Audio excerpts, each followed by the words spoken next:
प्रशांत किशोर आज किसी परिचय के मोहताज नहीं।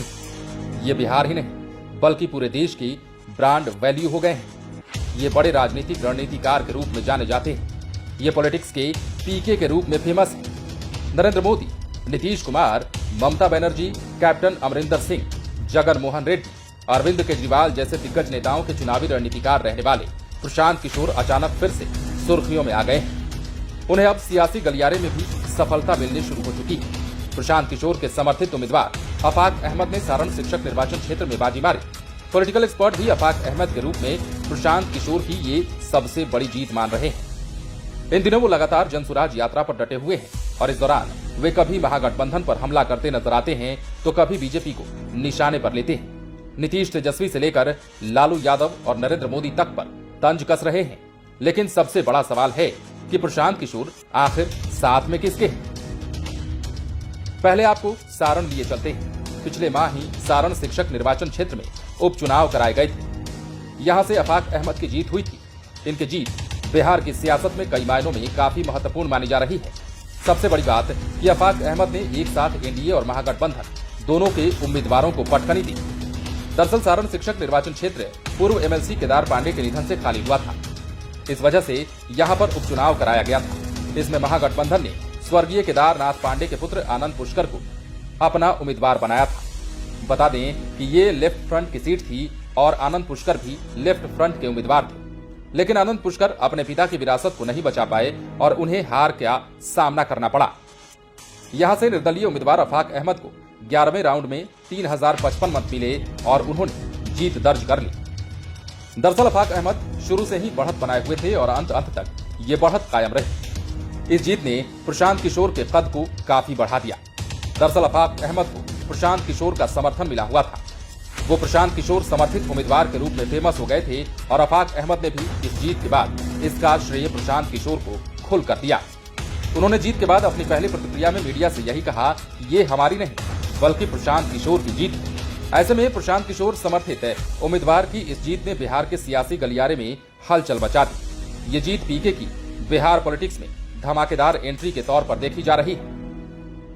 ये भी जान लीजिए कि प्रशांत किशोर इन दिनों जनसुराज यात्रा पर हैं। उन्होंने पिछले साल गांधी जयंती पर पश्चिम चंपारण के भीतिहरवा आश्रम से जन सुराज पदयात्रा शुरू की है। यह यात्रा इस मायने में भी सबसे अलग है कि बिहार में वर्षों के बाद किसी नेता ने इस तरह की पदयात्रा शुरू की है।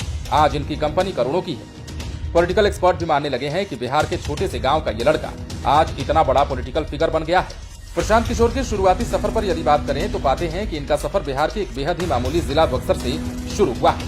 इनके पिता श्रीकांत पांडे बक्सर में ही डॉक्टर थे। इसके पहले ये भोजपुर जिले के शाहपुर में सर्विस करते थे। इसी कारण बहुत से लोग प्रशांत किशोर को बक्सर के ही मूल निवासी मानते हैं, जबकि प्रशांत किशोर मूल रूप से रोहतास जिले के रहने वाले हैं। कुनारी गांव में इनका पैतृक घर है। कुछ साल पहले ही प्रशांत किशोर के पिता डॉक्टर श्रीकांत पांडे का निधन हुआ था। यदि इनके फैमिली बैकग्राउंड की बात करें तो प्रशांत किशोर के एक और भाई हैं। इनके अलावा 2 बहनें भी हैं। प्रशांत किशोर ने जाह्नवी दास से शादी की है। जाह्नवी पेशे से डॉक्टर हैं और वो असम के गुवाहाटी में पोस्टेड रही है। दोनों को एक बेटा है। बता दें कि प्रशांत किशोर का जन्म 1977 में हुआ था। पीके का शुरुआती करियर भी कम दिलचस्प नहीं है। दरअसल इनकी शुरुआती शिक्षा बक्सर से हुई। इंजीनियरिंग की पढ़ाई के लिए ये बक्सर से हैदराबाद चले गए। बाद में इन्होंने पब्लिक हेल्थ में पोस्ट ग्रेजुएट की डिग्री हासिल की। इसके बाद ट्रेंड पब्लिक हेल्थ एक्सपर्ट के तौर पर यूनाइटेड नेशंस के लिए काम करने लगी। यूएन के लिए काम करते हुए इनकी पहली पोस्टिंग आंध्र प्रदेश में हुई। बाद में इनका तबादला बिहार में हुआ, लेकिन कुछ दिनों के बाद ही इनका तबादला बिहार से यूएन मुख्यालय कर दिया गया। इन्होंने यूएन के तहत ही अफ्रीका के देशों में भी काम किया। इसी दौरान इन्होंने भारत के कुछ राज्यों में कुपोषण पर आधारित एक रिसर्च पेपर तैयार किया, जिसमें गुजरात का भी जिक्र था। दावा किया जाता है कि इसी रिपोर्ट के बाद नरेंद्र मोदी से इनकी मुलाकात हुई। इसके बाद इन्होंने गुजरात में नरेंद्र मोदी के लिए अपनी कंपनी आईपैक यानी कि इंडियन पॉलिटिकल एक्शन कमेटी की ओर से काम किया। उनके चुनावी रणनीतिकार बने। गुजरात में तब बीजेपी को अच्छी सफलता मिली थी और कहा जाता है कि प्रशांत किशोर ने 2013 में सिटीजन फॉर अकाउंटेबल गवर्नेंस नाम से एक कंपनी बनाई थी, जो आगे चलकर आईपैक बन गई। प्रशांत किशोर जब नरेंद्र मोदी से जुड़े तब उनकी उम्र 34 साल थी। उस समय नरेंद्र मोदी गुजरात के मुख्यमंत्री थे। ये वर्ष 2011 का वाकया है। इसी दौरान पोषण की रिपोर्ट को लेकर प्रशांत किशोर को नरेंद्र मोदी ने बुलाया था। प्रशांत किशोर के मोटिवेशनल पावर और स्टाइल ने इन्हें काफी प्रभावित किया। इसके बाद ये नरेंद्र मोदी के लिए काम करने लगे। इसके बाद तो ये इसी फील्ड में रम गए, कई नेताओं के लिए काम करने लगे। इसके बाद इन्होंने कई राज्यों में विभिन्न पार्टियों के लिए काम किया। पश्चिम बंगाल में ममता बनर्जी के लिए, तो दिल्ली में अरविंद केजरीवाल के लिए, पंजाब में कैप्टन अमरिंदर सिंह के लिए, तो आंध्र प्रदेश में जगमोहन रेड्डी के लिए काम किया। इसी तरह बिहार में नीतीश कुमार के लिए काम किया। इनकी सफलता का स्ट्राइक रेट भी जबरदस्त रहा है। हालांकि उत्तर प्रदेश में कांग्रेस के लिए काम किया था, लेकिन सफलता नहीं मिली। यूपी में प्रशांत किशोर का खाट सभा अभियान काफी चर्चा में रहा था। इतना ही नहीं, 2015 में नीतीश कुमार जब पहली बार महागठबंधन में शामिल हुए, तब प्रशांत किशोर उनके संपर्क में आए। इसी दौरान सबको पता चला कि प्रशांत किशोर कहीं और के नहीं हैं, बल्कि बिहार के ही हैं। 2015 के चुनाव में महागठबंधन को मिली जबरदस्त सफलता से प्रशांत किशोर का भी क्रेज काफी बढ़ गया। इसके बाद इन्हें नीतीश कुमार ने अपनी पार्टी जेडीयू में शामिल कर लिया।